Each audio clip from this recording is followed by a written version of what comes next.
Pak Gus, seru nggak retret kelas 9 tahun ini? Retret kelas 9 tahun ini sangat seru. Karena kakak-kakak kelas 9 tahun 2024-2025 diajak merefleksikan melalui pengenalan dirinya, identitas dirinya, ya, merefleksikan bagaimana sebagai benih yang tumbuh, yang berakar, kemudian menjadi pertumbuhan, menjadi batang dan cabang. Itulah perkembangan manusia dan pengaruh-pengaruh yang mampu mempengaruhi kehidupan selanjutnya. Apakah kalian juga berakar pada Tuhan? Mempunyai relasi yang baik dengan sesama dan mampu mengaplikasikan dalam kehidupan sehari-hari. Ingat, simak keseruan mereka dalam beraktivitas di retret melalui video ini. Selamat. Shalom, salam sejahtera. Kami dari kelompok 2, yaitu pohon apel, akan menjelaskan mengenai benih. Selamat menyaksikan. Menurut KBBI, benih adalah biji atau buah yang disiapkan untuk ditanam atau disemai. Namun menurut narasumber kemarin yang menyampaikan materi tentang benih, benih adalah awal permulaan dari Tuhan yang membutuhkan orang lain untuk bertumbuh. Ketika bertumbuh, benih tidak dapat memilih menjadi jenis tanaman apa, dan benih juga tidak dapat memilih siapa yang menanam benih tersebut.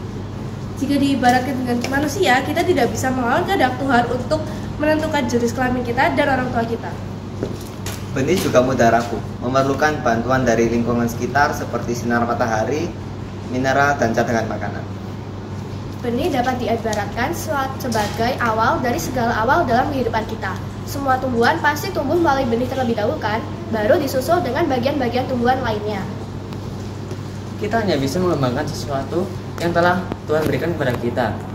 Ibarat pohon apel yang tetap akan menjadi pohon apel, tidak bisa menjadi pohon lain seperti pohon durian. Pertumbuhan orang lain tidak akan bisa maksimal ketika tidak dibantu dengan orang lain juga. Contohnya seperti fisik yang kita tidak suka, seperti gemuk, pendek, dan lain-lain. Tapi kita tidak bisa menolak karena itu sudah menjadi kehendak Tuhan. Sekian dari kelompok kami, terima kasih. Halo guys, kembali kita dengan kelompok Cemara. Saya ketuanya yaitu Mega Medimasa di nomor 29. Pada hari ini kami akan membahas apa itu akal. Akal tentunya adalah sebuah fondasi bagi tanaman agar tanaman itu bisa bertumbuh besar, kuat, dan tinggi.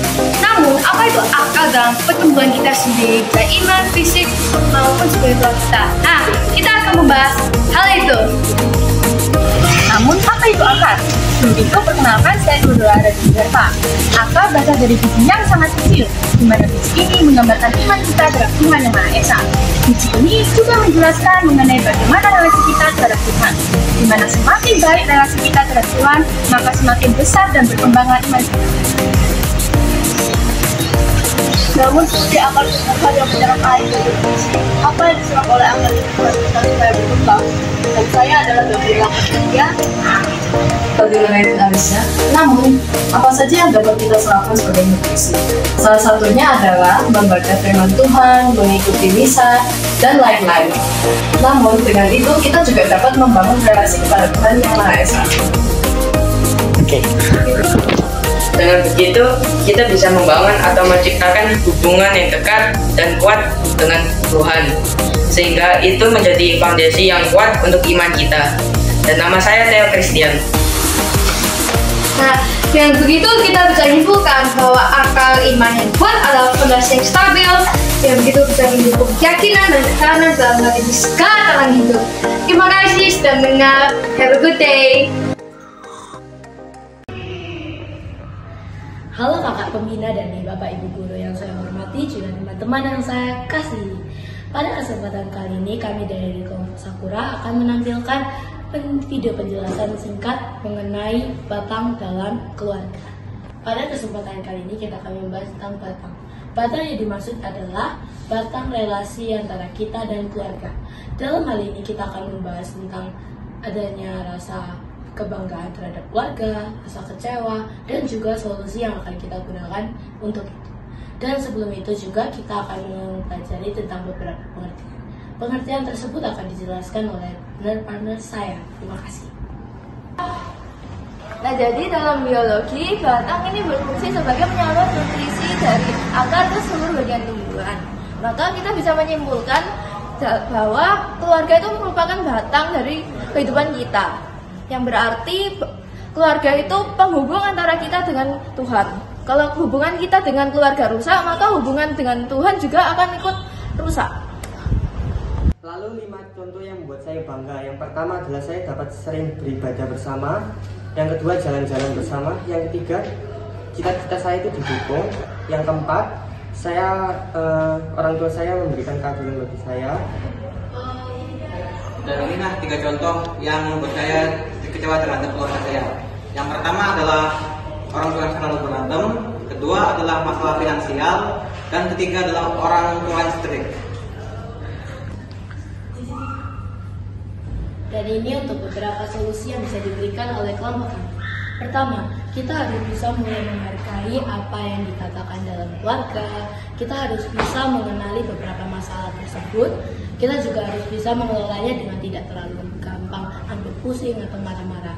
Kita harus bisa melakukannya dengan tenang, percaya diri, dan lebih santai. Kita semua manusia berasal dari kasih sayang orang tua kita.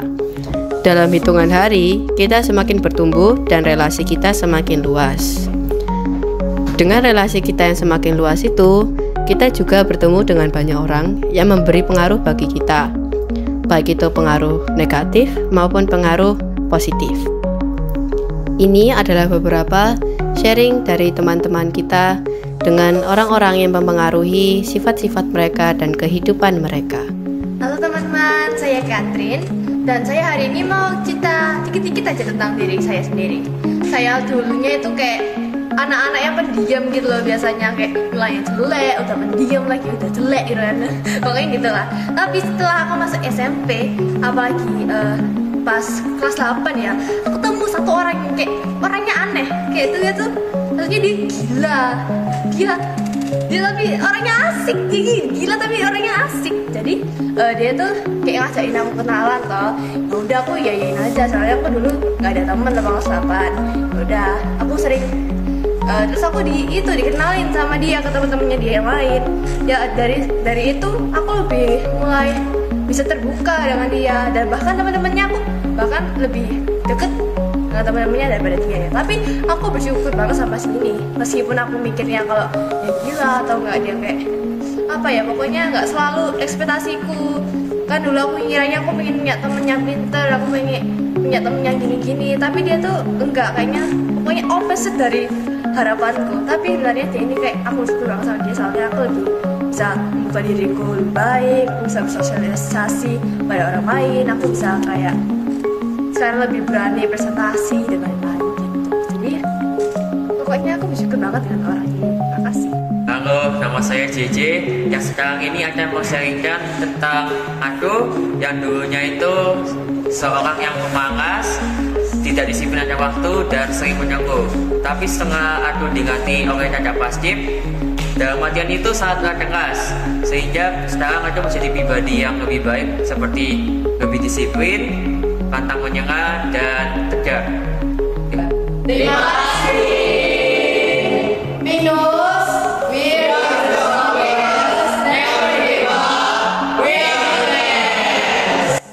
Melalui retret kali ini, yaitu tujuannya merefleksikan proses pertumbuhan kedewasaan mereka, sehingga mereka menyadari bahwa pertumbuhan iman pun seperti benih.